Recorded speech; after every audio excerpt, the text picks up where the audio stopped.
and I'm shocked at the story that ESPN did. ESPN trying to hunt down its credibility. Wow. They put out an article that trashed Bronny James, a bunch of unnamed sources around the NBA just taking major pot shots. Let me read a couple here from this ESPN story. The expectations for Bronny by the fan base and by LeBron and Rich Paul are not commiserate with the reality of his game, one Eastern Conference executive told ESPN. If they had any real idea of how far away Bronny is, they just would not have done this. Here's another one. You're set up for failure. One Eastern Conference scout who has evaluated Bronny for years said, it's like, what's the expectation here? Here's another one. He should have stayed in school, one Western Conference executive said. No doubt about it. Finally, for this whole thing to have even made it this far is surreal, another Western Conference executive said. Analytically, if you just had the numbers on a page and had no name attached to it, he doesn't project in any way, shape, or form to be an NBA player. His measurables don't project as an NBA player. There's literally nothing about him on paper, if no name is attached to it, that makes this make sense. Wow. Are you shocked that ESPN published this? And how irate is LeBron James? Well, outside of that, he's a real blue chip prospect. But Jason, what is more stunning to you in the last 4 or 5 days?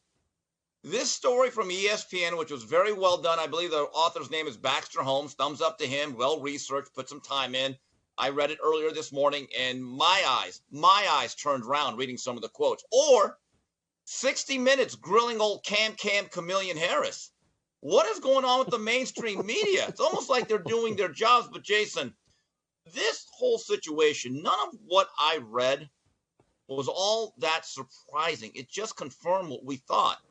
He should have been a 4-year player that developed his game and actually put up some production at the Division I level, whether that's at USC or another program.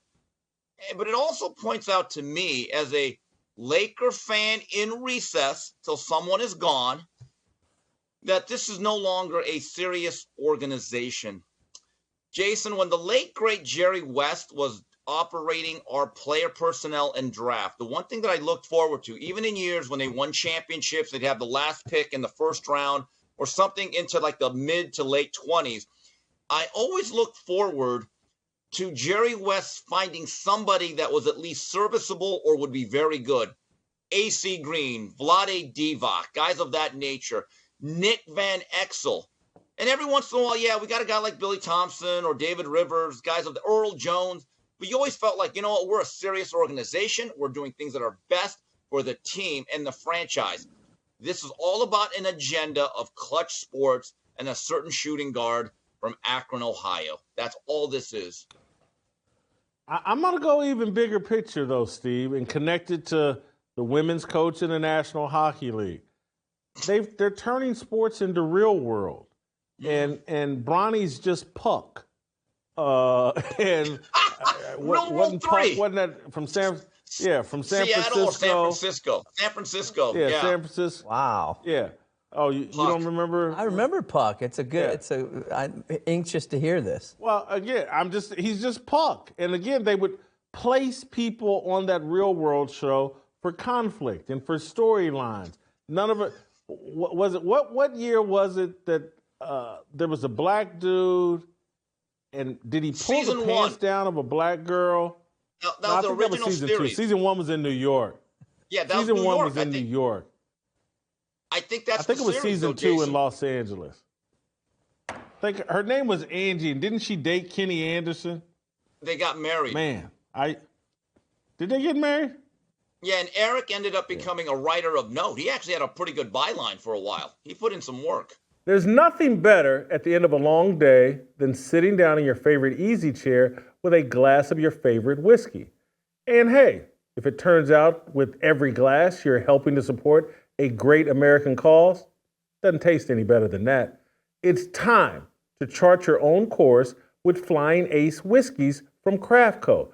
Inspired by generations of American aviators and proudly made right here in the United States, Flying Ace is not only making amazing whiskeys, they're also committed to supporting our brave troops and their families through partnership with Folds of Honor. They're providing scholarships to families of America's fallen or disabled, and these scholarships allow families to begin to chart their own new course after experiencing great sacrifice. Flying Ace whiskeys are American proud because they're American made, and American proud because they're helping to support our heroes and their families. Don't wait around. Today is the day to get your own and see what all the hype is about.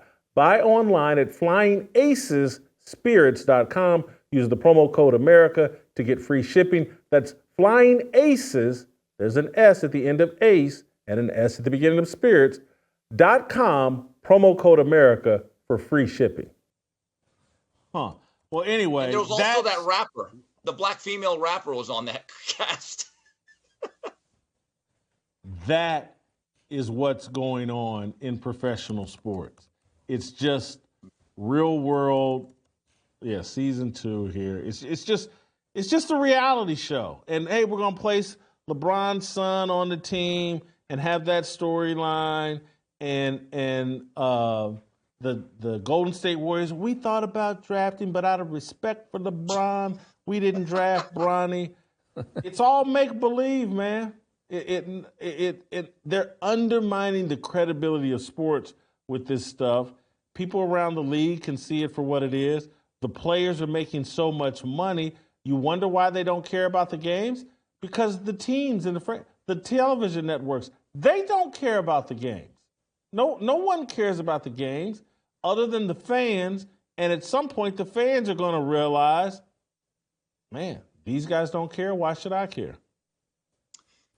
Jason, so about Pucky James, that's actually really good because I was stunned to read that there's like a whole camera crew surrounding his every move. You know, the last thing you'd want as a teammate is a bunch of cameras. I mean, these guys already are invaded, they believe, by the media. They want their privacy. But the last thing I want to do is not be able to have a conversation with one of my teammates, no matter who it is, because there's 5 cameras hovering around me. But I want to make a point about Puck. The thing that I remember about that weirdo was he would never use utensils, and that was disgusting, the way he'd use his fingers. But Puck ended up getting thrown out of the house. That's the difference. Bronny is here to stay. They're not throwing him out of the real world house. Keep that in mind, Jason. Like what you saw? Hit that like button, subscribe, and check out the full episode by clicking the link below.